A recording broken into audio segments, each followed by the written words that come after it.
Muy buenos días a toda nuestra audiencia de la Red de Seguridad y Desarrollo Mundo Sostenible. Estamos continuando nuestros debates sobre los temas más importantes de la realidad mundial y latinoamericana en particular. Y en esta ocasión, hoy jueves 4 de junio, tenemos a tres excelentes y muy reconocidos conferencistas a hablar sobre el impacto de la pandemia en las migraciones y la seguridad nacional 2020. Tenemos en primer lugar a Concepción Anguita Olmedo de la Universidad Complutense de Madrid. En segundo lugar, a Ernesto Rodríguez Chávez, egresado de la Universidad Nacional Autónoma de México, consultor de la Organización Internacional de las Migraciones, y a Nicolás López de Colombia, de Analítica Regional.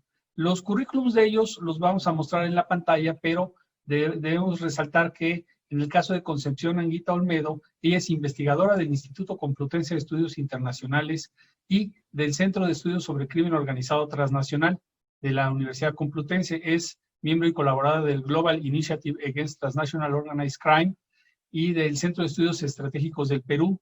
También coordina muchísimos programas de maestría, ha sido profesora visitante de la Universidad de California en San Diego, en la Universidad de California en Los Ángeles, en la famosa Academia ANEPE de Chile, la Universidad de La Plata y otras instituciones.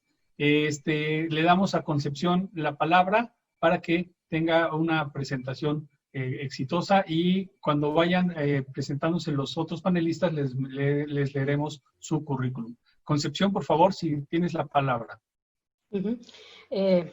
Bueno, buenos días a los que estáis en América, buenas tardes a los que estamos en España. Si me lo permitís, voy a intentar poner mi PowerPoint, que no sé si finalmente lo veréis. ¿Me podéis decir si estáis viendo el PowerPoint o no?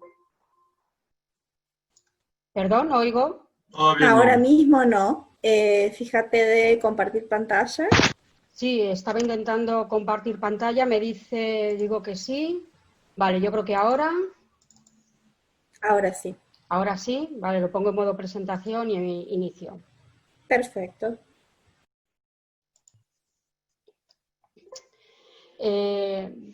Bueno, de nuevo buenas tardes a todos desde España y muchas gracias sobre todo a la Red Mundo Sostenible por haberme invitado a participar en esta charla. Las de hace ya unas semanas fueron muy interesantes y por mi parte espero que esta también, ¿no? Bueno, yo les voy a hablar principalmente de la Unión Europea, de la situación de los migrantes actuales y especialmente con el COVID-19. Si me lo permiten, y voy a ser breve porque, bueno, me han pedido que reduzca tiempo y, bueno, pues yo voy a intentar ajustarme al tiempo que me han pedido. Bueno, yo les voy a hablar un poco primero de lo que son la migración, la situación de la migración ahora mismo actualmente en la Unión Europea, los problemas que hemos tenido prácticamente desde el 2015 y luego sí que me voy a centrar en el tema, ¿no?, que es el COVID-19 y cómo está afectando a los migrantes. Bueno, la migración que tiene la Unión Europea en la actualidad es una migración que llamamos migración mixta. Nosotros tenemos una migración que tenemos flujos migratorios que llamamos regulares, aquellos que piden asilo, aquellos que son trabajadores temporales, aquellos que ya están aquí en España y necesitan, en la Unión Europea y necesitan una ampliación de sus permisos, y otros flujos que son flujos irregulares y que vienen por diferentes motivos, ¿no? Principalmente por motivos que huyen.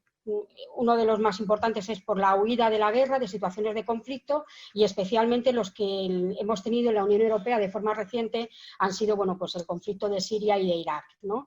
Bueno, estos flujos, que son flujos con motivaciones diferentes, sí que es verdad que utilizan las mismas rutas. Y están utilizando ahora mismo no solo las mismas rutas, sino también a grupos de crimen organizado que les están conduciendo a las fronteras de la Unión Europea, ¿no?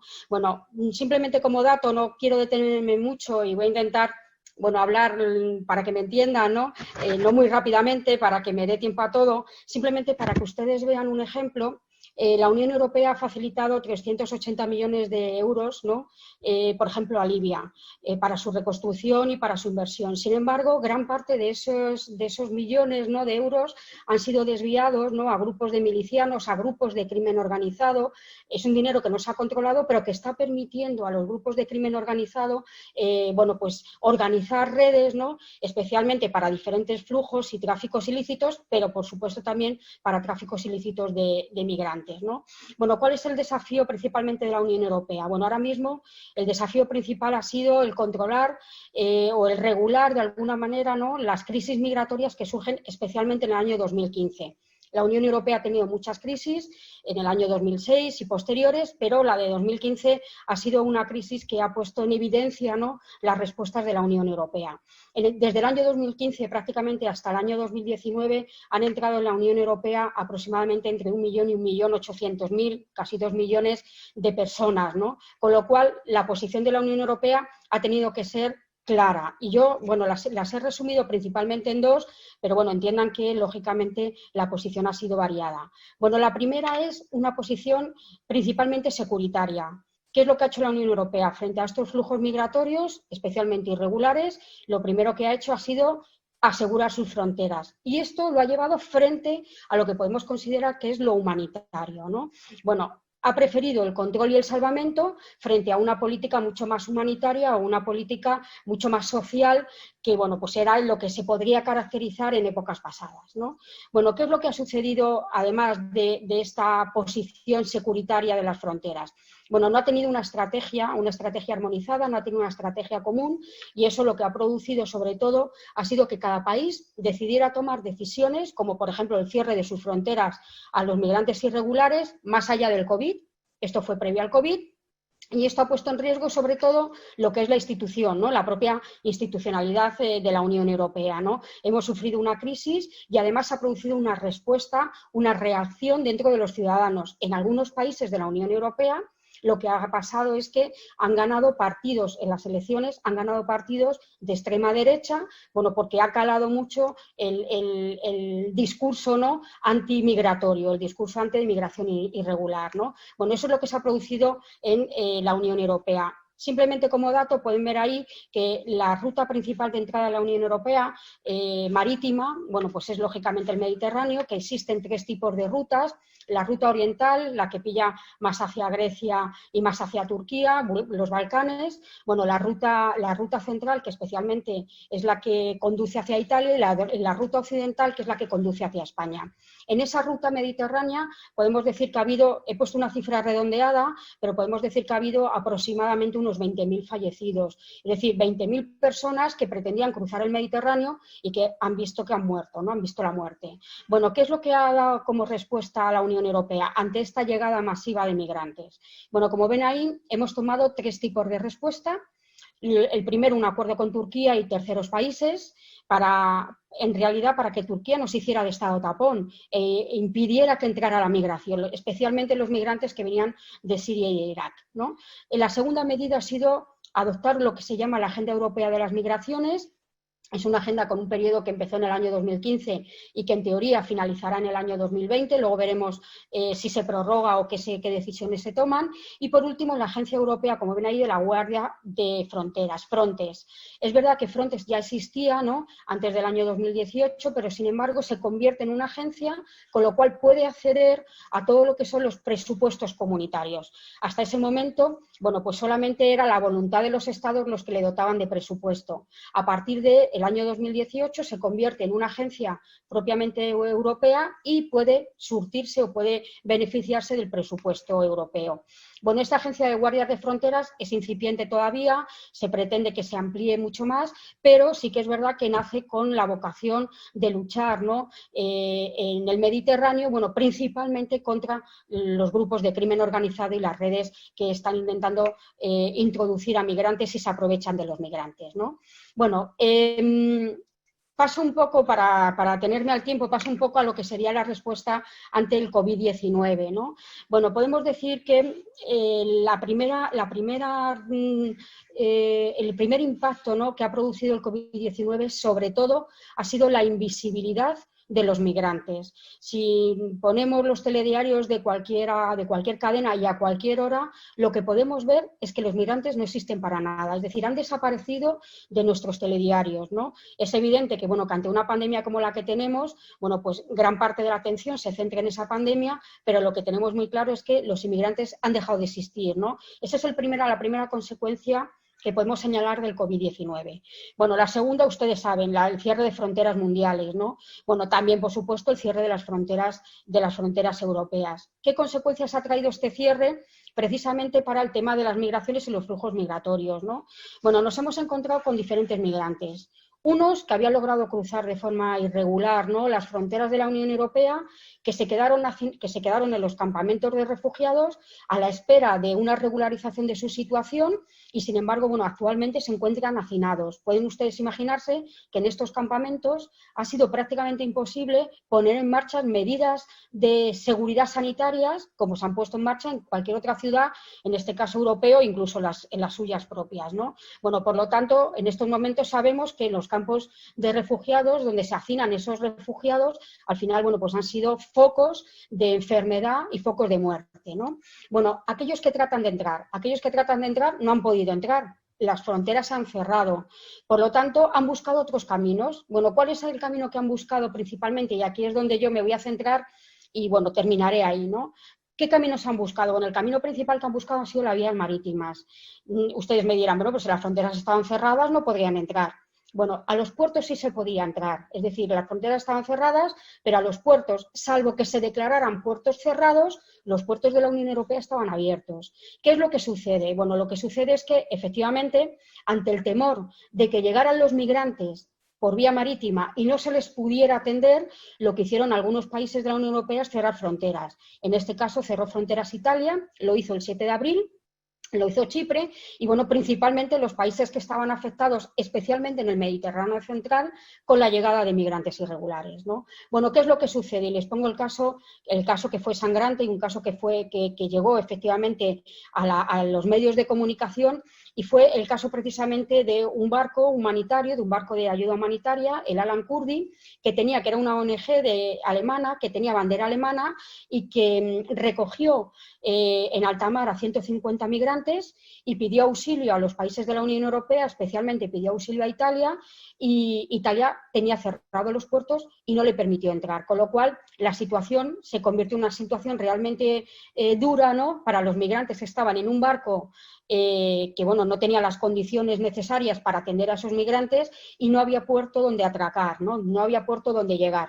Bueno, en el caso de España, tengo que decirles que nuestros puertos estaban abiertos y que en caso de necesidad hubieran podido llegar a nuestro puerto, ¿no? Bueno, ¿cómo se solucionó el tema? Tengo que decirles que era un barco alemán y que Alemania ya había advertido a todos los barcos humanitarios que no recogieran a ningún migrante porque no se les podría asegurar que llegaran a puerto seguro. Yo simplemente les dejo esta idea para que vean lo duro, ¿no?, que es que un Estado, muchos estados, adviertan a los barcos humanitarios que no recojan migrantes, que los deje morir en el mar, que era en realidad el mensaje que se les estaba dando. Bien, ¿qué es lo que sucede? Bueno, el Alan Kurdi finalmente Italia puso al servicio del Alan Kurdi un barco militar, un barco con bastante mejores condiciones para trasladar a los migrantes que estaban en el Alan Kurdi a ese barco militar para que hicieran ahí la cuarentena. O sea, el problema realmente no es que Italia no hubiera querido dejarlos entrar, sino que Italia consideraba que no podían entrar en su territorio porque no había elementos suficientes para atenderles sanitariamente en el caso de que vinieran contagiados de COVID. Con lo cual, bueno, al final acabaron en ese barco italiano y una vez que pasaron la cuarentena, bueno, pudieron desembarcar y a partir de ese momento se iniciaron los procedimientos, los protocolos que tiene la Unión Europea, especialmente el protocolo de Dublín, bueno, pues para identificar, ¿no?, a esos migrantes. Bueno, yo lo que le quiero, simplemente la idea que yo quiero recoger, me han dicho que tengo 10 minutos y creo que me he pasado medio. La idea que les quiero decir es que el COVID ha afectado a todos, evidentemente, principalmente a los migrantes, y que con fronteras cerradas y algunos puertos cerrados, pues los migrantes realmente lo tienen muy complicado. Y aquellos que se lancen a alta mar y que se lancen por la vía marítima, lógicamente utilizando a grupos de crimen organizado que después los dejan a la deriva, bueno, pues el resultado va a ser la muerte segura. No van a poder llegar a puertos, especialmente a puertos en el Mediterráneo central. Esto simplemente ha provocado que la ruta del Mediterráneo central se traslade a la ruta española y ahora somos los españoles, es decir, es la frontera española la que empieza a recibir un incremento, ¿no?, de esos flujos migratorios que habían descendido, ¿no?, en el último año, habían descendido prácticamente a la mínima expresión. Bueno, yo, si me lo permiten, perdónenme que sea tan rápida y que acabe aquí. Me han pedido 10 minutos y espero haber cumplido. Muchas gracias y espero, lógicamente, las preguntas que ustedes quieran hacerme. Gracias.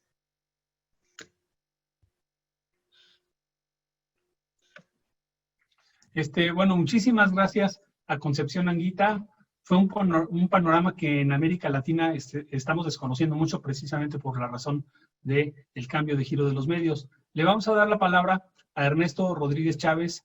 Él es cubano-mexicano, él estudió sociología en la Universidad de La Habana y después en México sus estudios de maestría y doctorado. Ha trabajado en el sector público mexicano, fue un alto funcionario del Instituto Nacional de Migración y actualmente se desempeña como consultor de la Organización Internacional de las Migraciones. Ernesto tiene muchísimas publicaciones, es profesor del Instituto Tecnológico Autónomo de México, es coordinador de la maestría en migraciones del Colegio de la Frontera Norte de México, que es, sin lugar a dudas, la institución que estudia más y con más profundidad el tema de las migraciones en México, y tiene muchísimas publicaciones en la Organización Internacional de las Migraciones. Ernesto, tienes la palabra para abordar el tema básicamente pues ubicado en la frontera, las fronteras México, Estados Unidos, México, Centroamérica y toda la diversidad de migración en ello, que tú eres experto en ello. Gracias, Ernesto, y te damos la palabra.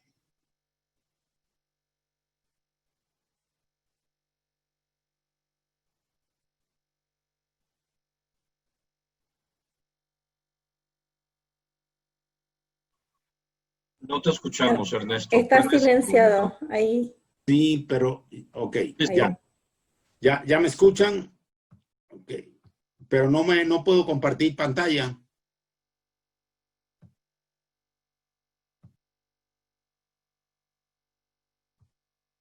Dice, tengo una habilidad para compartir la pantalla.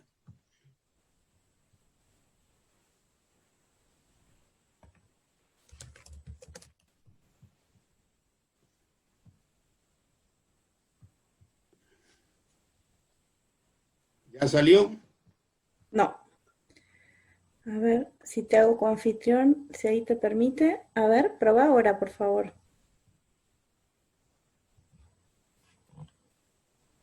Mira, a ver. ¿Ya la ven? No. A ver, espera, a ver. Una vez que abres la pantalla de compartir, tienes que seleccionar la imagen de la pantalla que tienes que compartir. Ahí está. Perfecto. Bueno, súper. Mucho gusto a todos. Voy a ir rápidamente en función del tiempo a brindarle algunas ideas sobre la situación que estamos viviendo acá en México con respecto a los flujos migratorios y al COVID. Mi presentación la voy a dividir en dos partes. Una primera, voy a hablar un poco sobre las tendencias de los flujos migratorios en México, Centroamérica, Estados Unidos, y una segunda parte sobre los impactos humanitarios que está teniendo lo que ha ocurrido a partir de esta situación con el COVID. En primera instancia, para hablar un poco de las tendencias de lo que ha estado pasando con los flujos, me gustaría ponerlo en el contexto que tenemos que ver esto, que son, a diferencia de España, fronteras terrestres. Habría que verlo en el contexto regional Centroamérica, México, Estados Unidos. Y en esa medida, lo que primero quiero presentar es esta lámina para poner que lo que en la situación previa al COVID, lo que vamos a tener son dos elementos importantes. Una reducción importante del flujo migratorio irregular de mexicanos hacia Estados Unidos, tomando como referencia los datos de las aprehensiones que realiza la patrulla fronteriza estadounidense en la frontera México-Estados Unidos. Y por otra parte, vamos a tener un fuerte incremento, sobre todo en los últimos años, de la migración centroamericana que transita por México, llega a la frontera México-Estados Unidos e intenta introducirse en Estados Unidos de manera irregular. Esto es lo que se ve en esta gráfica. Como ustedes observan, hay un pico Primero, aquí en el año 2014 es un punto de inflexión donde por primera vez en la historia este flujo irregular centroamericano supera el volumen del flujo mexicano. Esto después se mantiene más o menos estable en los años siguientes y hay un nuevo pico que prácticamente duplica la cifra de 2014 en el 2019, tomando como referencia esto. Otro punto importante aquí tiene que ver, si lo miramos desde el punto de vista de las detenciones y que realiza tanto el Instituto Nacional de Migración de México como la Patrulla Fronteriza de Estados Unidos, en el sentido que hay una política de contención de estos flujos migratorios que ha tenido cierta variación en el tiempo, pero lo que me importa destacar es cómo estas políticas han ido aproximadamente aparejadas al margen de los cambios que se dan en las administraciones públicas de cada país y cómo esta gráfica me está reflejando esta reducción de los flujos aquí a partir de la crisis económica que hubo 2008-2009, cómo hay un repunte y hay una duplicación de este flujo hacia el año 2019 por cambios importantes en la política mexicana. Lo que estamos viendo entonces, en resumen, en esta primera parte, es que estos años previos habíamos visto una reducción del flujo de mexicanos y un incremento del flujo de centroamericanos que están transitando por México. Particularmente, lo otro que quiero destacar, que ese incremento del flujo centroamericano está fuertemente impactado por el incremento de la participación de migrantes menores de edad, sean no acompañados o en unidad familiar. Esto estamos hablando de una superación prácticamente del 500,000 de eventos en este flujo, lo cual me daría como resultado, a partir de estimaciones que hago de todo este flujo de tránsito que se está dando de centroamericanos, como le hablaba, un pico por acá para mitad de la década pasada, una baja hacia posterior a la crisis de 2008-2009, y esto es importante para el futuro de lo que vamos a ver, un nuevo incremento y un pico en el 19, diríamos, un poco fuera del rango. De manera que además de este incremento de los flujos, que yo resumiría así, un fuerte incremento de los flujos, con cambio incluso en la forma de movilidad a partir de lo que se ha conocido como las caravanas que se dieron a final del 18 y principios del 19. Sin embargo, lo que vamos a estar viendo, además de ese incremento de toda esta migración irregular, es un incremento también importante en las solicitudes de protección internacional. Esto me está reflejando cómo las solicitudes de protección han tenido un crecimiento exponencial, particularmente en el caso mexicano, y esto también se refleja en el caso de Estados Unidos.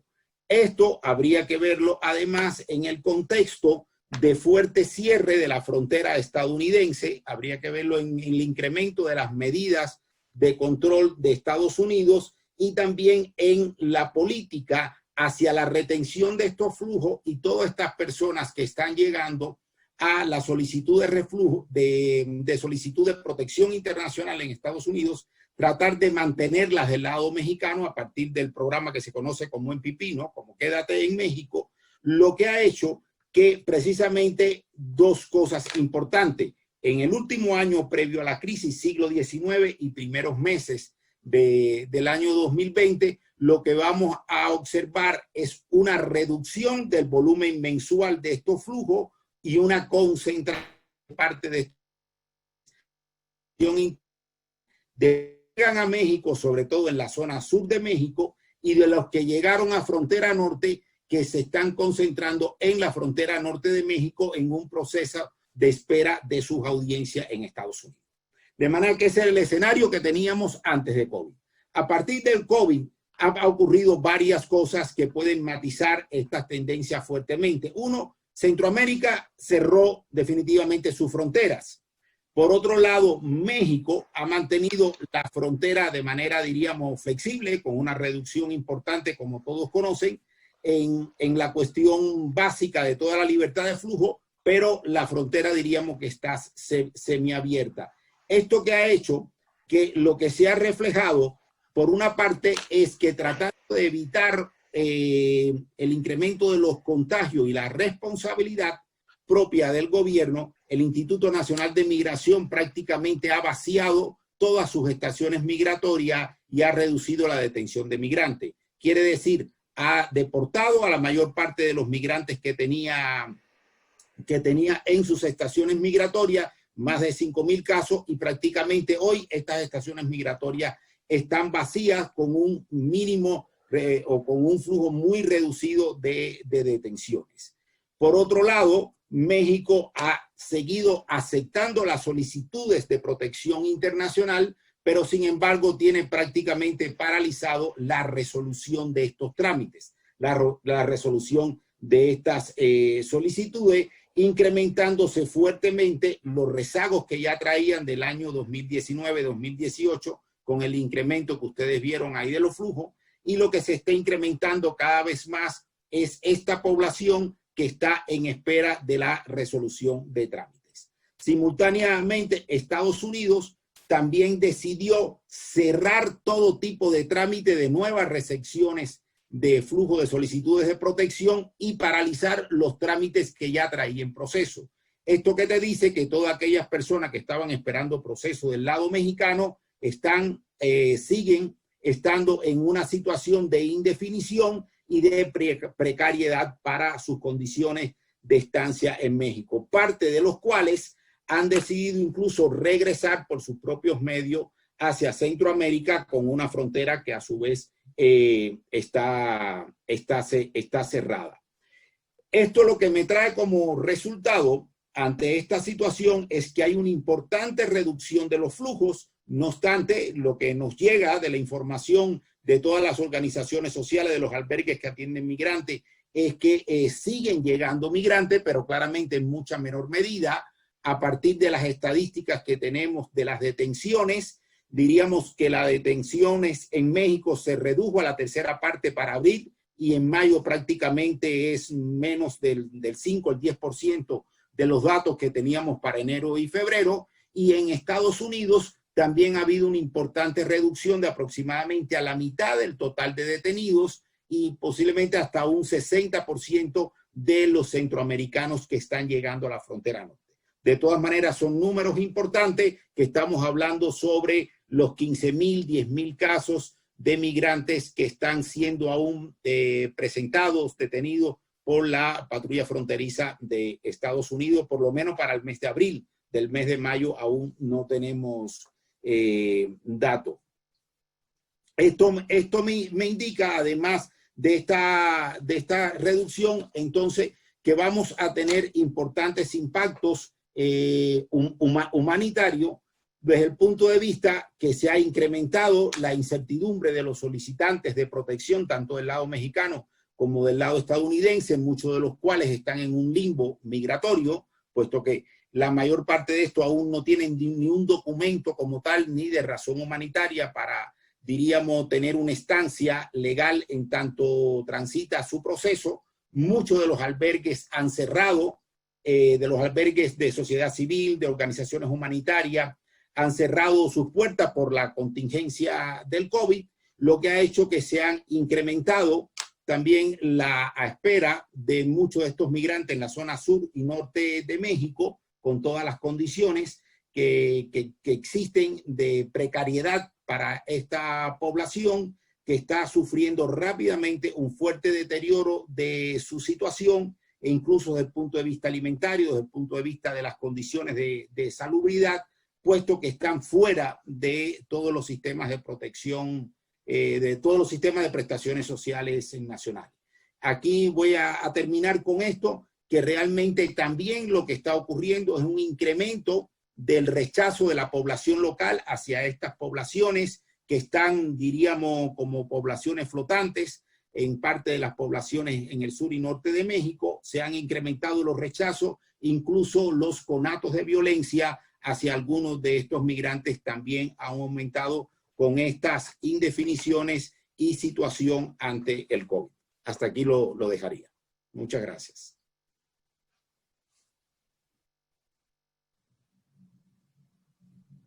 Muchísimas gracias a Ernesto Rodríguez.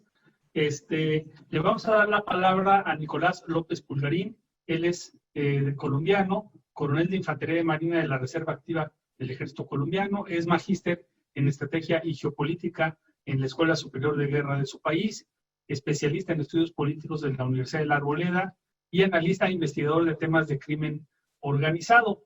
Tiene mucha experiencia en el tratamiento de los temas fronterizos y geopolíticos de su país y, por supuesto, pues el punto más caliente del tema de las migraciones en América Latina es el que provoca los venezolanos que están huyendo en situaciones sumamente precarias y que se radican básicamente en Colombia, pero no exclusivamente. Los venezolanos han llegado hasta Chile, hasta Argentina, al Perú, al Ecuador, y están generando muchísimos problemas sociales, de cómo los asimila la población, de las incapacidades de las respuestas de los gobiernos. Entonces, Nicolás, bienvenido a este debate. Te damos la palabra.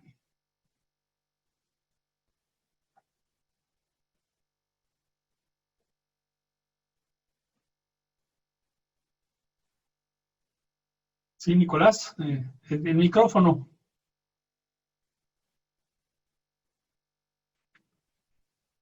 Está apagado el micrófono de Nicolás. Ya, perfecto. Listo. Bueno, muchas gracias, doctor Raúl. Como usted lo decía, Colombia es un epicentro en el hemisferio donde se viven las tensiones de las migraciones y donde convergen muchos de los problemas que se suman a los problemas que ya tiene Colombia. Y la migración no escapa ni se ve directamente afectada por la vulnerabilidad que tiene, especialmente en estos tiempos de pandemia. Y para poder ponerlos en contexto a todos, quisiera que miráramos a Colombia como país de tránsito o de destino para las migraciones. Y vemos ahí una gráfica donde vemos la geografía de Colombia, donde es su principal atributo para que sea un atractivo de esas migraciones. Su cercanía al Caribe, su conexión con Centroamérica y siendo un punto tanto para aquellos migrantes que toman el norte o últimamente toman el sur del hemisferio como destino. Perdón, Nicolás, no tienes compartida tu presentación, no la podemos ver. Tienes que compartirla. Ya. Ok.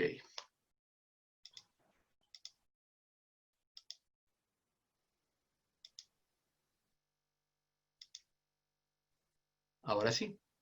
Sí. Ahora Perfecto. sí. Ponlo completa, por favor. Les decía que en esta gráfica entonces vemos que la posición geográfica pues es la que le da esos beneficios y se vuelve un atractivo para los migrantes. Y hay que entender cómo es lo que ha pasado en los últimos años y por qué Colombia ha sido, y especialmente, tránsito. Y desde el año 2014 se ve un acelerado incremento de migraciones que han buscado alcanzar especialmente como destino Estados Unidos y Canadá. Aquí vemos la gráfica de cuáles eran los países de origen y cuáles países están utilizando como tránsito para ese movimiento.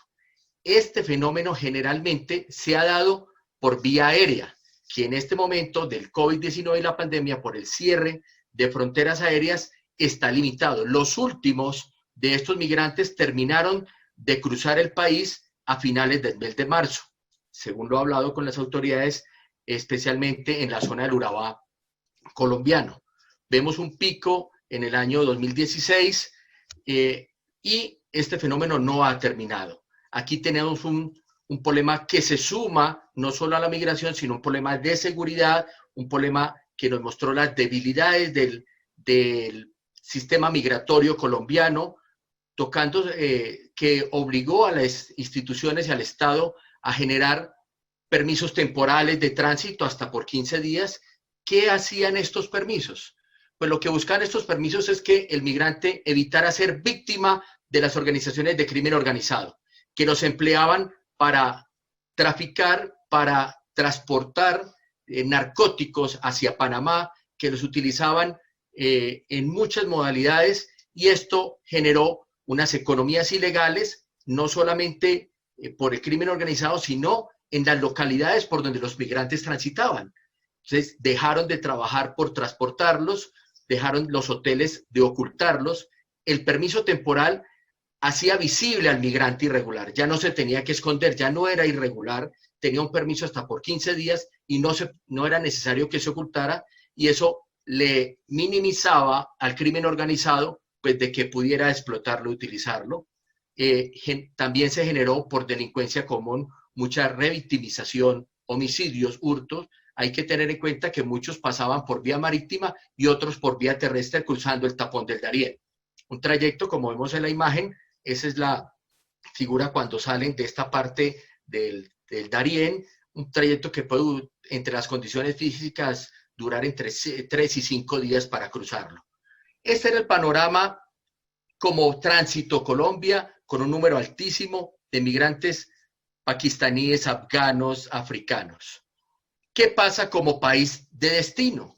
Entonces, para Colombia, las cifras que se manejaban no eran muy representativas como extranjeros que llegaban como destino a Colombia. Vemos cifras, siempre Venezuela ha estado entre los primeros puestos, los venezolanos, 2005, 500, etcétera. Vemos España, Estados Unidos, Ecuador, Argentina, pero en el año 2014 vemos ese pico que aumenta y empieza a llegar una primera migración a radicarse en Colombia, con sus capitales, una migración calificada y que tiene varias etapas. Una segunda etapa que es 2014-2015, una migración fronteriza que viene a radicarse en las ciudades que están en frontera, que era una situación fluctuante que iban y venían, y esto también obligó o requirió que la Autoridad Migratoria de Colombia generara unos permisos de movilidad. Y posteriormente ya conocemos la migración irregular y ese éxodo regional que vemos en el mapa, que es el que estamos viviendo hoy en día, que está buscando retornar. ¿Cuál es el panorama que tenemos? ¿Cuál es ese panorama hoy con la pandemia? Colombia al inicio, y estas son cifras de la semana pasada, que varían mucho precisamente por los movimientos que se están dando, tenía una población de 1.825.000 venezolanos acá en Colombia. Y se ha generado el retorno de muchos de ellos, no solamente los que estaban aquí en Colombia, sino los que ya estaban en algunos países del cono sur y parte sur del hemisferio. Y esos empezaron a retornar. ¿Por qué se debe ese retorno? Algunos ya tenían unas condiciones de que no se adaptaron ni económicamente ni culturalmente a algunos de los países y ya tenían pensado o tenían esa opción de retornar ya sea a Colombia y a Venezuela. La pandemia acelera ese proceso de decisión, más aquellos que les cambió su situación económica y empieza a generarse ese movimiento de retorno. Movimiento que generó unas presiones fuertes en la zona de frontera, especialmente conocimos casos de que las autoridades ecuatorianas impulsaban a los migrantes a que cruzaran. Colombia, con las leyes que tenía y los diferentes decretos impartidos por la pandemia, tenía el cierre de fronteras y se está volviendo un caos poderlo atender. Y no había cómo generar allí. Más los que estaban en los otros departamentos o ciudades del interior del país, que ha generado que Colombia les exija que la autoridad local tenga un proceso de registro e inscripción para facilitarles o coordinar el movimiento al interior del país. Y aquí puse solamente cifras del día de ayer de las principales ciudades de Colombia. En Bogotá hay 12.000 migrantes venezolanos inscritos esperando una solución de transporte para moverlos a la zona de frontera, especialmente norte, Cúcuta. Y en Medellín hay alrededor de 3.000 registrados esperando transporte, esperando el permiso de migración, ya que las fronteras internas entre los departamentos también están restringidas. ¿Qué pasa con estas cifras? Pues que no puede la autoridad colombiana llevarlos rápidamente a la frontera, porque primero las fronteras como Cúcuta, en este caso, que es el ejemplo que estoy poniendo, no tiene la capacidad de recibirlos a todos. Ya tiene un caso en la sola línea de frontera de 1.000 migrantes represados esperando. Y Venezuela no los recibe a todos en el momento. Se había acordado que recibiría 700 diarios. Ahora está recibiendo 300 personas diarias, migrantes, y hay días que, por capricho de la autoridad, por algunas cosas, solo recibe 70, solo recibe. Entonces, ¿qué está haciendo una ciudad intermedia como Cúcuta recibiendo? Por eso se ha tratado de que haya un proceso controlado. Es difícil porque muchos migrantes han decidido salir por sus propios medios caminando, llegar allá ya que no hay transporte intermunicipal. Y es un ejemplo. Aquí en las afueras de Bogotá, en la autopista norte, tenemos un campamento con 600 personas aproximadamente durmiendo en plásticos que ha generado unas condiciones muy difíciles, no solamente para los migrantes, sino para las mismas autoridades poderle dar el manejo. Al 14 de marzo se han retornado fecha de 68.000 venezolanos de una forma voluntaria en este proceso de la pandemia. Esto ya de por sí es un impacto, pero también hay que mirar desde otros aspectos. ¿Qué nos ha enseñado todo este proceso de migratorio a Colombia? No solamente la pandemia, sino desde el 2014 para acá, las debilidades que tiene el gobierno nacional y el Estado para controlar su territorio, para hacer presencia en sus fronteras. Solamente con Ecuador, que tenemos 586 kilómetros de frontera, hay determinados 43 pasos ilegales. Con Venezuela, que tenemos 2.219 kilómetros de frontera, pues es muy difícil generar un tipo de control allí. Pues obviamente, pues, si no se ejerce ese control, pues hay una debilidad para poder el Estado conocer quién está en su territorio, qué intenciones tienen, y obviamente eso también ha cambiado la agenda internacional del Estado. En la gobernanza, para nivel nacional, a nivel local, pues los recursos, sus planes de gobierno no los han podido llevar a cabo, están seriamente afectados por presupuestos. Solamente por poner un ejemplo, del año 2015 para acá, el número de nacimientos de padres venezolanos en Colombia eran 24.000 y generó que Colombia el año pasado tuviera que emitir una norma para poder nacionalizar esos niños de padres venezolanos en el territorio nacional, ya que en Colombia solamente el nacimiento es por consanguinidad, no por nacimiento. Entonces se requería que esos niños, ya que estaban cumpliendo 5 años, el límite que tiene la Constitución para darle atención en salud y a la atención en educación, se le buscara una norma para legalizar su estadía. Y en orden público, pues la seguridad se ha visto, y la salud se ha visto seriamente afectada. Solamente por poner un caso, en Bogotá hay alrededor de 10 capturas de venezolanos involucrados en delitos. El aumento entre el 2018 al 2019, según cifras de la Policía Nacional, incrementó en el 150% de capturas involucrados de migrantes. Pese a esto, hay una muy buena relación, hay un aporte grande de la población venezolana y solamente son casos aislados, pero que termina siendo un impacto. Y hasta el momento ahí los dejamos para que podamos compartir en la parte de preguntas. Muchas gracias, doctor Benítez. Muchísimas gracias a Nicolás López por su excelente presentación sobre la realidad venezolano-colombiana con la migración. Estamos capturando comentarios y preguntas en el chat y tengo una primera pregunta a los tres, producto de los comentarios que se dan. Apareció el tema que es las noticias de todos los días en todos los noticieros latinoamericanos, pero muchísimo en Brasil, muchísimo en Argentina, en Perú, etcétera, sobre la informalidad. Las economías informales obligan a la gente a estar en la calle y no se pueden recluir en sus casas. Entonces, ¿quiénes son los más vulnerables de los más vulnerables? Hay un comentario que nos viene desde el Perú. Pues evidentemente los migrantes, porque los migrantes, casi todos, excepto aquellos, como señala Nicolás en un principio, los primeros migrantes venezolanos en Colombia, casi todos se dirigen a las economías informales, viven casi en la calle, viven en albergues, algunos son recipiendarios de beneficios de organizaciones sociales, católicas, cristianas, etcétera. Y esto también aplica para los migrantes en Europa. O sea, los migrantes que están proveniendo del norte de África, como nos dice Concepción, en este momento, pues mucho más de Siria, pues también se van hacia lo más bajo de las economías informales. ¿Qué va a pasar con esta tremenda crisis de cierre de empleos? Si el cierre de empleos está afectando a los ciudadanos nacionales en cantidades de millones, pues evidentemente va a haber una competencia entre gente humilde y desesperada por trabajo de nacionalidad en los países frente a las migraciones. Yo les transmito esta preocupación a los tres para ver cuál es su respuesta, porque esta pregunta pues está flotando y está flotando todos los días, es lo que dicen. No se puede retener a la población en sus casas como en Italia, como en España, como en Alemania, como en Inglaterra, por la informalidad. Entonces, no sé, Concepción, Gerardo, Nicolás, qué opinión tienen. Te doy la palabra, Concepción, si nos quieres decir algo. Bueno, lo que estamos viendo, voy a hablar ahora mismo de España, pero estoy segura que se está reproduciendo en cualquier otro país europeo.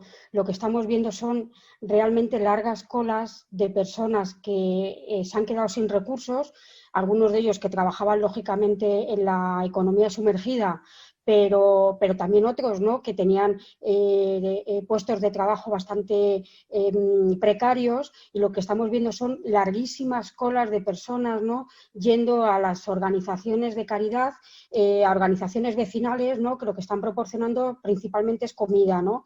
Bueno, los medios de comunicación, por ejemplo, lo que está saliendo precisamente es eso. Y si nos fijamos, ¿no?, en el tipo de persona, ¿no?, que solicita esa ayuda, evidentemente en una gran mayoría, no victimizarlos ni culpabilizarlos, pero sí en una gran mayoría son migrantes, ¿no? Bueno, son personas que en algún momento han venido a Europa, en este caso a España, y que bueno, sobrevivían como buenamente podían, y que evidentemente con el confinamiento lo que ha producido es que no tengan ningún ingreso mínimo, ¿no? Y lo que estamos viendo es precisamente largas colas de personas, ¿no?, con unas necesidades tremendas, alimenticias principalmente, bueno, pues solicitando ayudas precisamente, bueno, pues para poder sobrevivir en estos momentos de esta gran incertidumbre y de esta pandemia, ¿no?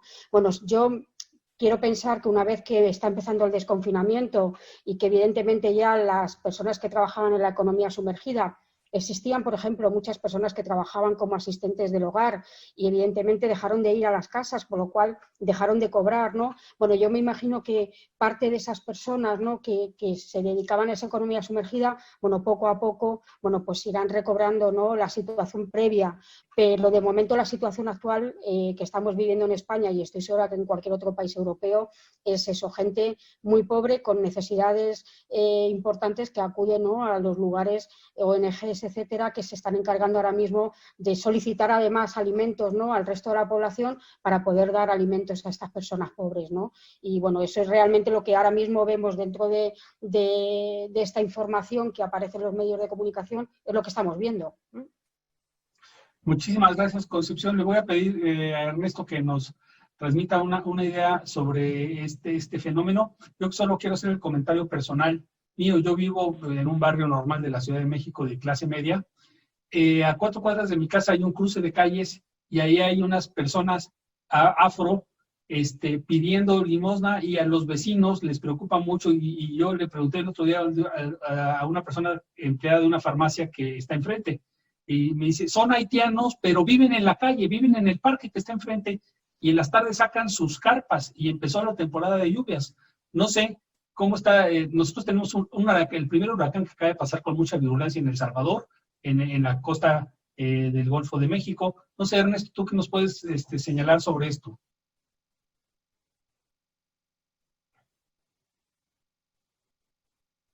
Micrófono.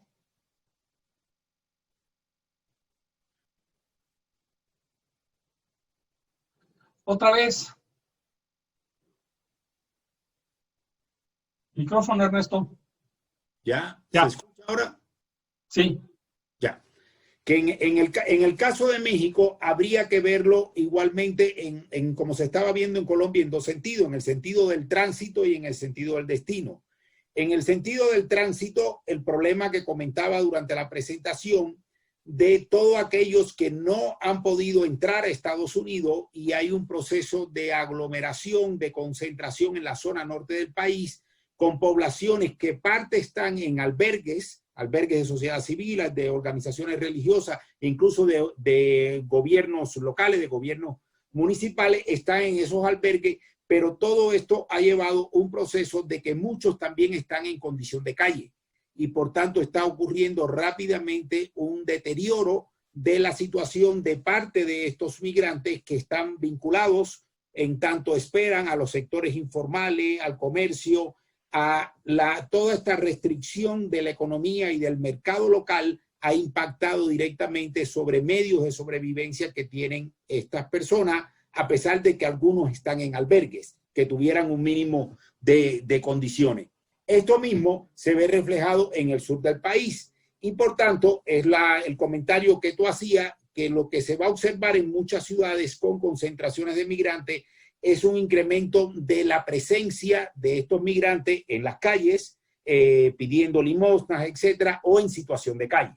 Entonces, ese es un proceso que está yendo acompañado en la medida en que los albergues no se están abriendo y no están abriendo nuevas capacidades por parte del gobierno o de sociedad civil a estancia de estas personas que están, diríamos, atrapados entre su viaje a Estados Unidos o sus procesos de solicitar protección en México. Incluso esto puede estar afectando a algunos de los que ya tienen un estatus regular de protección internacional en el país y que precisamente no han logrado una inserción laboral adecuada y se ven duramente impactados por este cierre de la economía y sobre todo de la parte del comercio y de los servicios locales.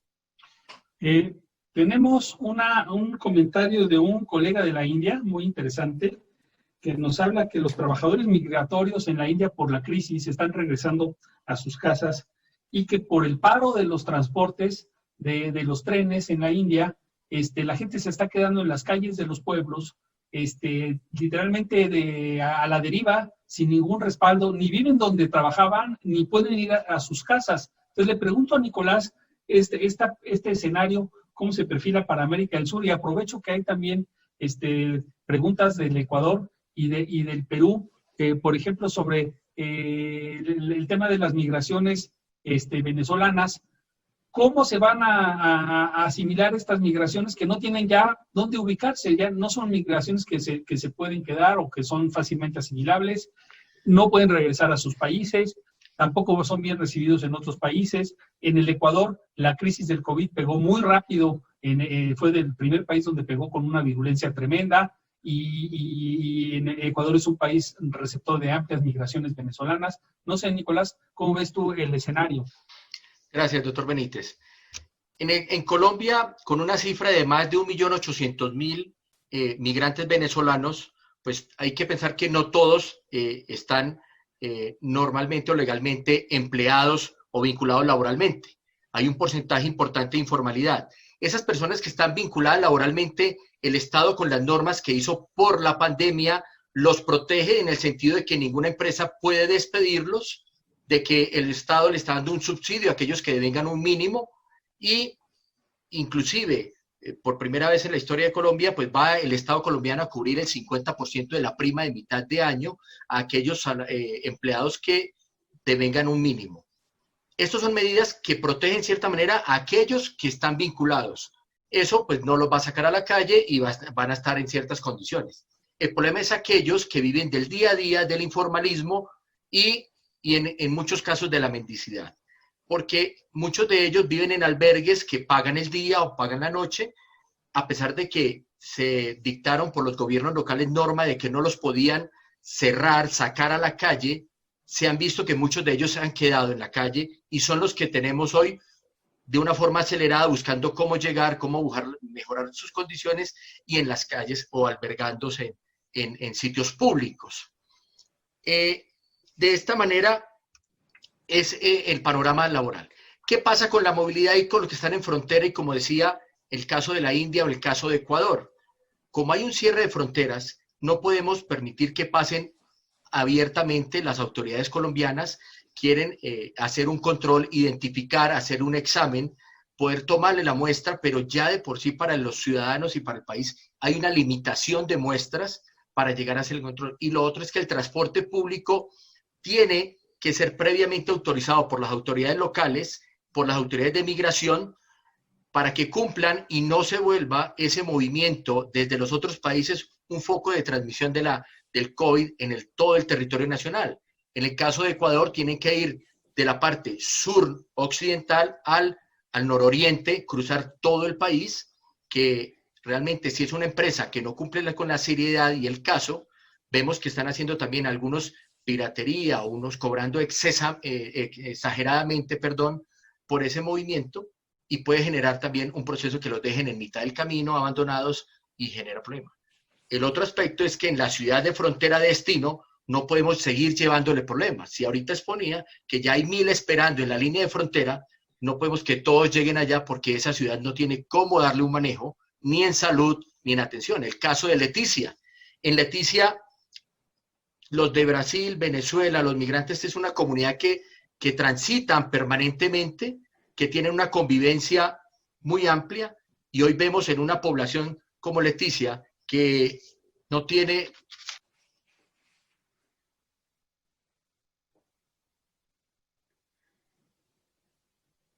Se paró el micrófono, Nicolás. Sí. Se te descompuso el micrófono, Nicolás. Sí, ya. Le decía que es el caso de Leticia, que lo comparten 3 países esa frontera, que conviven, y tiene hoy 1.898 casos en una población de 48.000 habitantes. Entonces, porque el único medio es esa comunicación entre esos 3 países. Eso es por el momento, doctor. Muchas gracias, Nicolás. Aquí hay una pregunta muy importante y muy interesante para Concepción, sobre si ya se puede decir que hay refugiados por COVID en la Unión Europea, refugiados por COVID, no por la guerra de Siria ni nada, sino refugiados por COVID. Y se articula con una pregunta de Carlos Casella sobre la Organización de Estados Americanos, que debería de brindar solidaridad.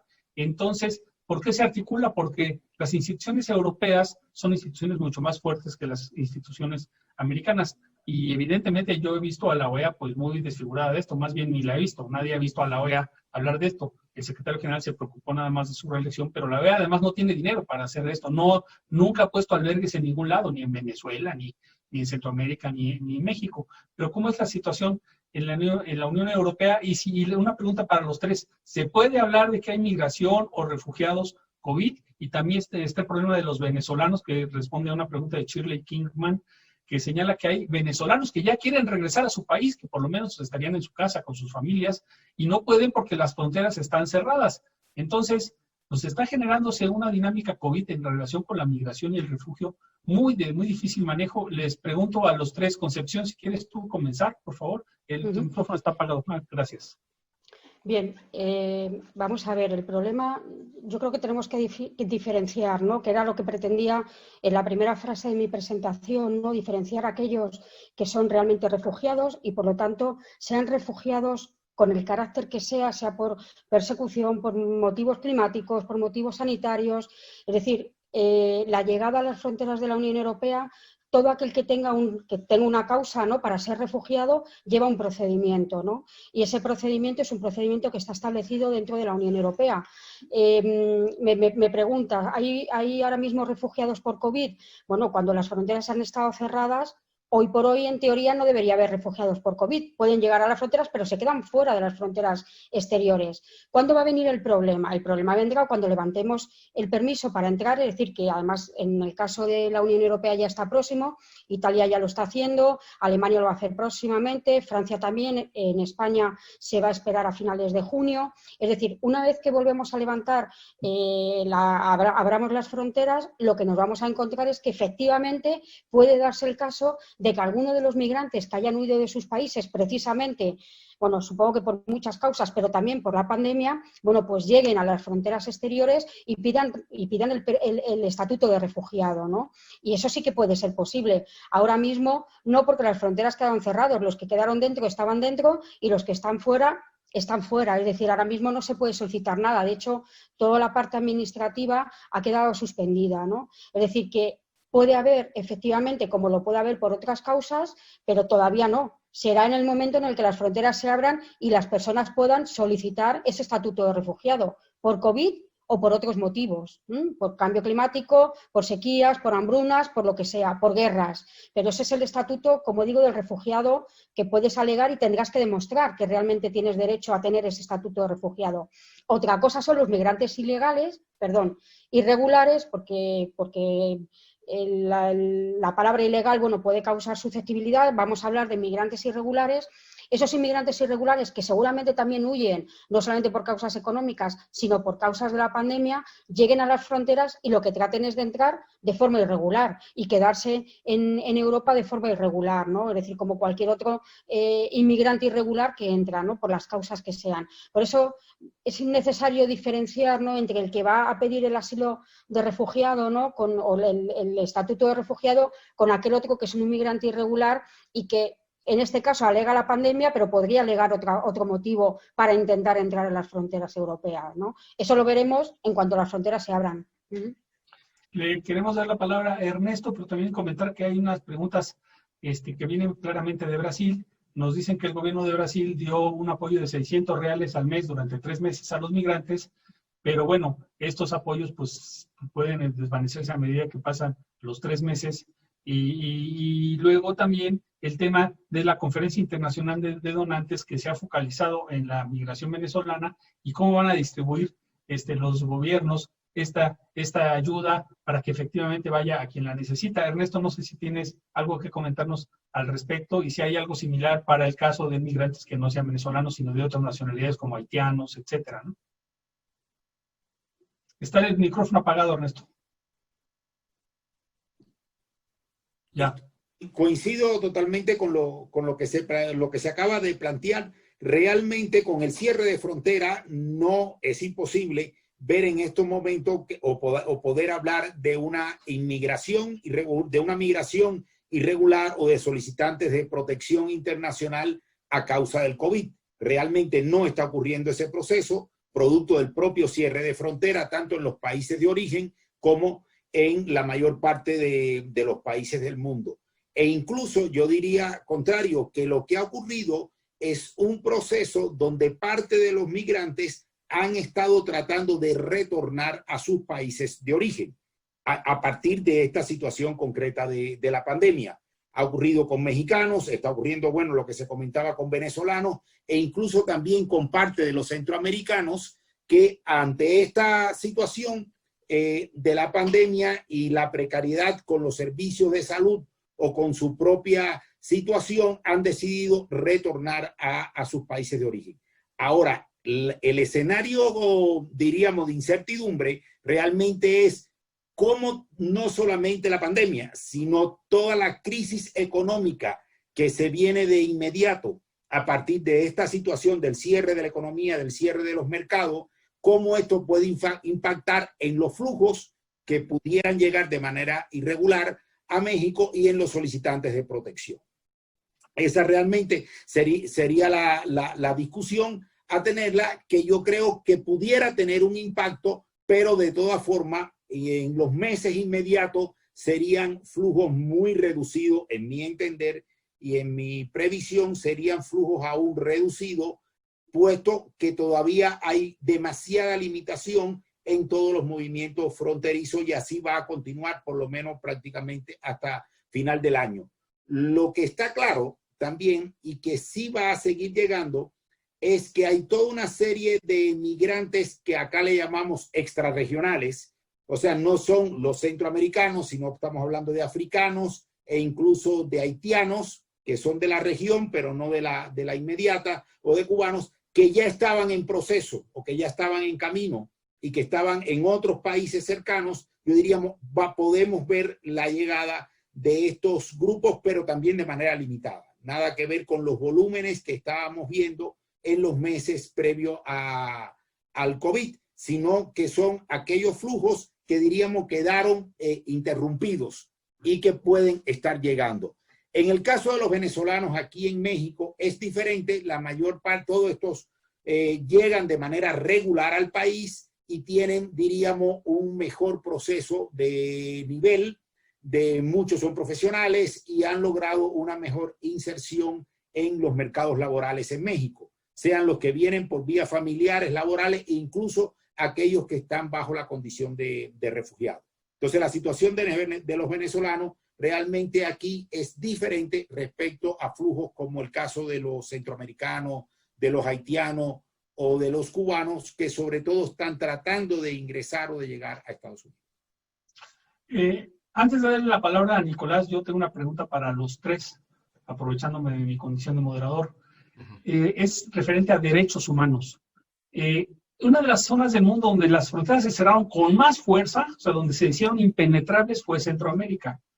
Costa Rica es uno de los pocos casos de éxito en el control de la pandemia, pero Costa Rica cerró todo a principios del año, cuando en Panamá, que fue el primer país que pegó la pandemia durísimo por el aeropuerto que tiene y por el puerto y el canal, Costa Rica cerró todas las fronteras y ahí no entró ni salió nadie, y al momento tiene solo 10 muertos por COVID. Pero el tema de derechos humanos es muy grave para los salvadoreños y guatemaltecos que quieren regresar a sus países y sus países no los quieren. El presidente de Guatemala ha rechazado gran cantidad de guatemaltecos que tienen derecho porque son nacionales, y el presidente de El Salvador se ha metido en muchos problemas diplomáticos con otros países que les quieren devolver a sus nacionales y ellos no los aceptan.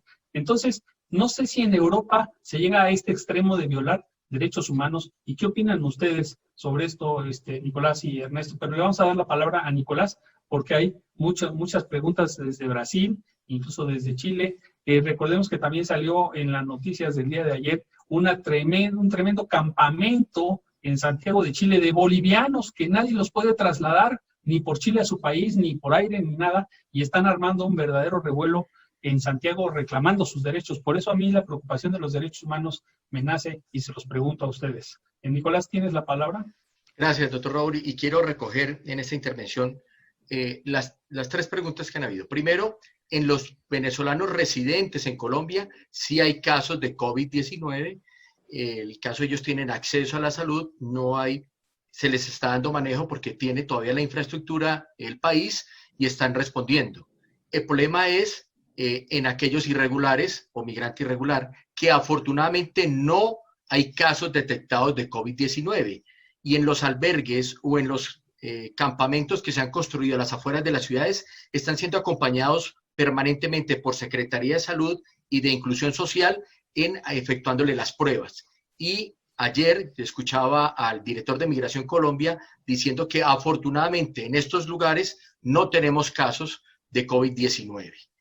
En las preguntas que hace la doctora María Teresa, que gracias por acompañarnos, la embajadora de Venezuela en Brasil, por eso habla con propiedad, porque tiene conocimiento. Difícil para Colombia brindar esos apoyos, porque es que no tenemos primero, económicamente el país está limitado, está desbordando las capacidades económicas para brindar los apoyos, y esto sumado al número de migrantes que tenemos, pero también de las organizaciones es identificar los migrantes.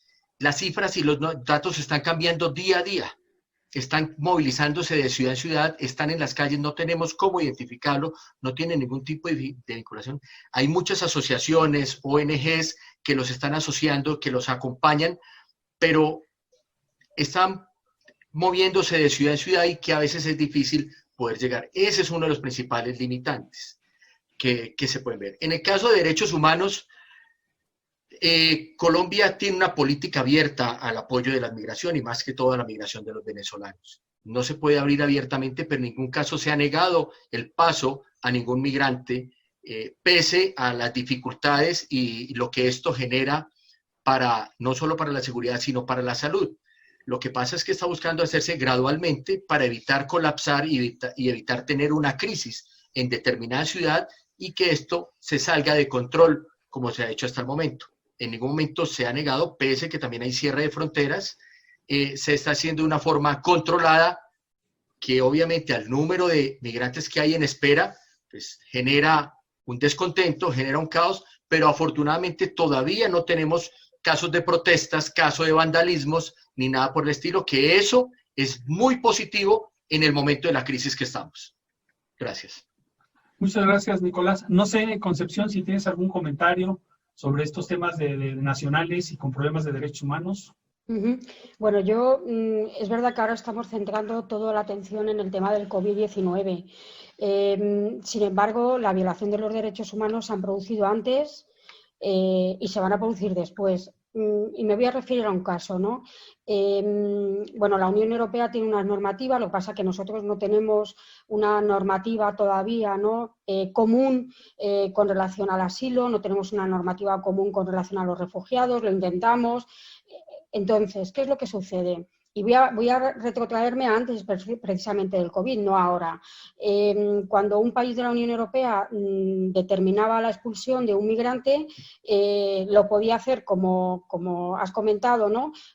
Atendiendo al país de origen, el país de origen aceptaba al inmigrante y ahí se acababa la historia, se le mandaba al país de origen y ya está. ¿Qué sucede cuando el país de origen, como has dicho, el caso de Guatemala o El Salvador, no acepta al inmigrante, ¿no? que quiere retornar o que él no quiere retornar, pero se le obliga a hacerlo. Bueno, lo que sucede es que si ese país no lo acepta, automáticamente, si realmente estamos dispuestos a expulsarle, se le expulsa al tercer país, es decir, al país previamente anterior al que ha sido, por el que ha pasado al país en el que se encuentra, ¿no? Es decir, el derecho internacional te obliga a que puede ser retornado al país que le permitió salir de sus fronteras para llegar, por ejemplo, a las fronteras de la Unión Europea.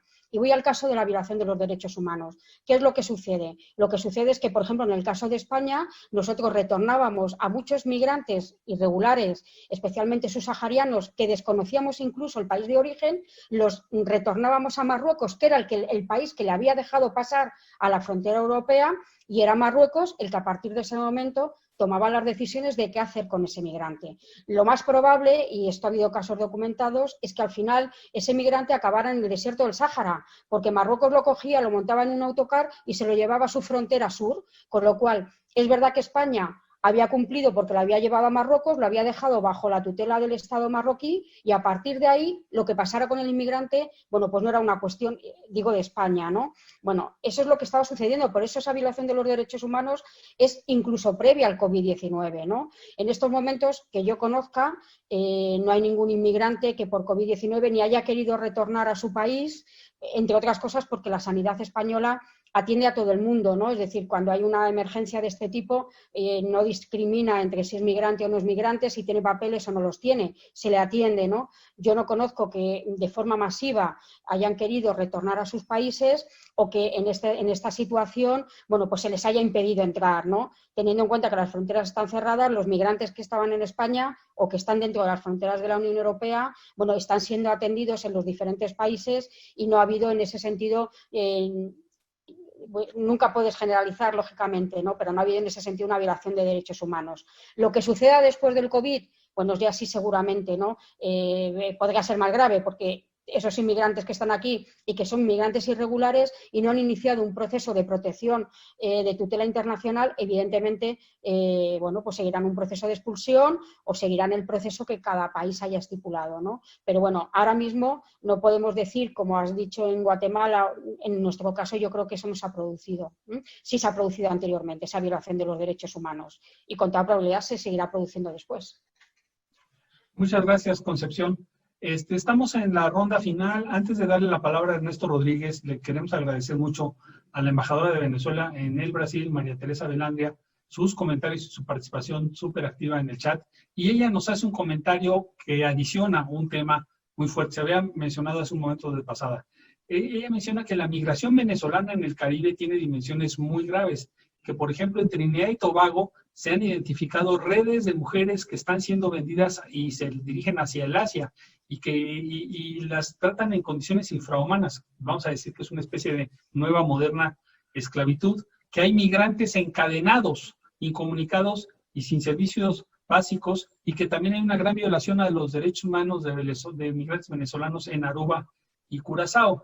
Estas informaciones, pues de por sí son gravísimas, y reafirma la condición de los más vulnerables entre los vulnerables al tema de los migrantes. Ernesto, te damos la palabra para un último ciclo porque estamos cerrando la conferencia y queriendo hacerles algunos anuncios de nuestras próximas actividades. Ernesto, tienes la palabra, por favor.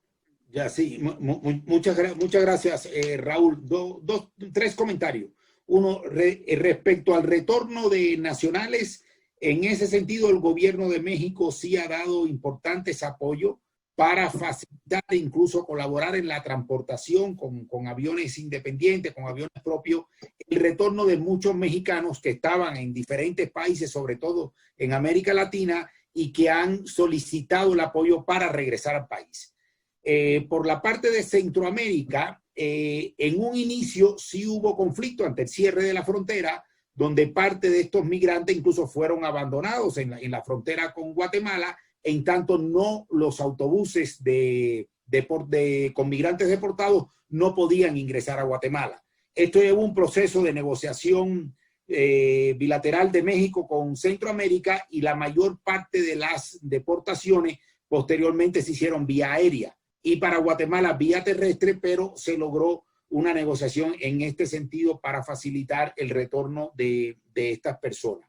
Ahora, en mi punto, la violación fundamental a derechos humanos que yo estoy notando precisamente era con lo que mencionaba respecto a que sí se están aceptando las solicitudes de protección, sí se está aceptando todas aquellas personas que fueron regresadas de Estados Unidos y que están en proceso de espera en la zona norte, pero donde no hay una resolución para estas personas, donde los trámites prácticamente están paralizados y muchas de estas personas, estamos hablando de más de 30,000, 50,000 personas que realmente están en un limbo migratorio, y esto le va a dificultar sobre todo una inserción hacia el mercado laboral, hacia encontrar medios de subsistencia. Diferencia en la parte de salud pública, que al igual que España, México sí puede recibir, si alguno de estos migrantes, independientemente de su condición migratoria, tuviera COVID o tuviera la necesidad, puede acudir a un hospital. O sea, y el hospital lo podría recibir. Pero el problema fundamental yo lo veo en ese estancamiento donde no se ha priorizado la viabilidad para darle un documento y una acreditación, sea temporal o sea permanente, a estas personas que están en espera de un proceso de protección en el país. Y esto los pone en una situación de muy difícil condición para insertarse a la economía. No sé si Concepción o Nicolás tienen algún comentario final que agregar. Sobre todo a mí en lo personal me preocupa esta nueva concepción de nueva esclavitud que nos puso en alerta la embajadora. Nicolás, ¿tienes la palabra, por favor? Gracias, doctor Raúl. Sí, yo quiero sumarle a la intervención de la doctora María Teresa, que no solo en el Caribe, sino aquí en Colombia lo vivimos también. Muchos casos de mujeres venezolanas fueron detectados y sellados los lugares en lugares de prostitución, utilizándolas como elemento o instrumento sexual. Pero esto también se le suma que muchos de los migrantes en su condición fueron aprovechados y empleados en acciones ilegales, en la parte de los cultivos de cocaína, utilizando para raspar la hoja de coca. Se han sabido de datos de que algunos han sido involucrados en organizaciones de crimen organizado, especialmente en la zona de frontera, aprovechando su conocimiento y su paso fronterizo, especialmente en la zona del Catatumbo. En esas zonas fueron empleados o han sido utilizados por el ELN y a otras organizaciones que tienen aquí. Entonces vemos de que no es ajeno, no es solo en el Caribe, en Colombia, y por el número que tenemos, ha sido empleados legalmente tanto como para recoger la cosecha de café y cortar las flores para el San Valentín, pero también ha sido empleados ilegalmente en esas economías ilegales, aprovechando su vulnerabilidad y solamente sometidos y explotados de esta manera, y muchos sin su consentimiento están allí intimidados. Gracias. Concepción, ¿tienes alguna idea última? No, solamente, bueno, si me lo permiten para concluir, ¿no? Bueno, en el caso de la Unión Europea, por supuesto que también se ha estado traficando, lógicamente, con mujeres antes del cierre de las fronteras, y seguramente las redes de crimen organizado pues también estarán traficando especialmente con esas migrantes, ¿no?, más vulnerables. A nosotros nos llega, a la Unión Europea principalmente nos llegan mujeres de Nigeria, principalmente, pero bueno, también de todo el Sahel, pero ahora mismo hay un tráfico de mujeres especialmente de Nigeria. Y bueno, solamente decir con el tema de que no solamente estas mujeres se dedican a la explotación, para la explotación sexual, sino que también, lógicamente, en el campo, ¿no?, se están utilizando y se están explotando, ¿no?, a estos migrantes irregulares que a lo mejor no tienen el permiso, pero que acaban en los campos, ¿no?, especialmente ahora que es la recogida de numerosas cosechas, y bueno, pues al final son también explotados laboralmente, ¿no? Bueno, solamente una puntualización. En el caso, ahora con el caso del COVID, Portugal, por ejemplo, ha hecho, que ha sido uno de los países menos afectados de COVID en Europa, ha hecho una regularización muy rápida de aquellos que hubieran ya pedido, ¿no?, solicitado el permiso de bien de trabajo o algún permiso, y lo ha hecho de forma forma rápida. En el caso de España, lo que ha prolongado ha sido los permisos de residencia y de trabajo que se acababan ahora. En el caso de Francia también se ha pedido una regularización de los irregulares, precisamente porque lo que nos hemos encontrado es que las fronteras cerradas no han permitido que numerosos temporeros atraviesen esas fronteras y entren a la Unión Europea, y las cosechas se están perdiendo, ¿no? Con lo cual va a generar posteriormente una crisis económica aún mayor, porque si se pierden las cosechas, lógicamente los agricultores también se arruinarán, ¿no? Bueno, simplemente eso para que vean que también en Europa, lógicamente, hay explotación laboral, explotación sexual, y bueno, lo ha habido antes del COVID, durante el COVID y con toda probabilidad lo habrá también después del COVID. Y por mi parte nada más y muchas gracias por la oportunidad de participar. Muchas gracias, Concepción. Esta parte final del debate nos abre el tema de crimen organizado, que será tratado en próximas sesiones de nuestros seminarios de la Red del Mundo Sostenible.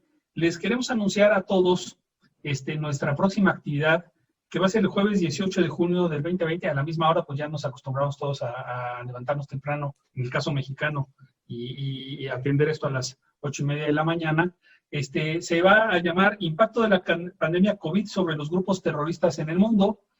Van a participar 3 especialistas realmente buenos. Celina Realullo, que trabaja en el Centro Perry de Estudios Hemisféricos de la Universidad de la Defensa de Estados Unidos, el maestro Cristian Viana de Acevedo del Brasil, y el doctor Mohamed El Yatitú, que es de nacionalidad franco-marroquí, es experto en terrorismo internacional y actualmente profesor de la Universidad de las Américas de Puebla, una de las instituciones que están promoviendo estos debates, y promete ser un debate muy bueno, y pues ya tenemos temas que se van agregando a nuestras actividades. Después les haremos precisar y confirmar los panelistas para otros temas. Tenemos el tema de ciberseguridad, tenemos el tema de crimen organizado internacional, que los agendamos y se los vamos a hacer llegar a todos ustedes con mucho detalle. Y las personas que han estado atendiendo con mucha frecuencia a nuestros seminarios, pues estar en contacto con ustedes para hacer una red, y también atenderemos pues sus necesidades temáticas a medida que nos las vayan presentando. Pues muchísimas gracias a todos por toda su atención.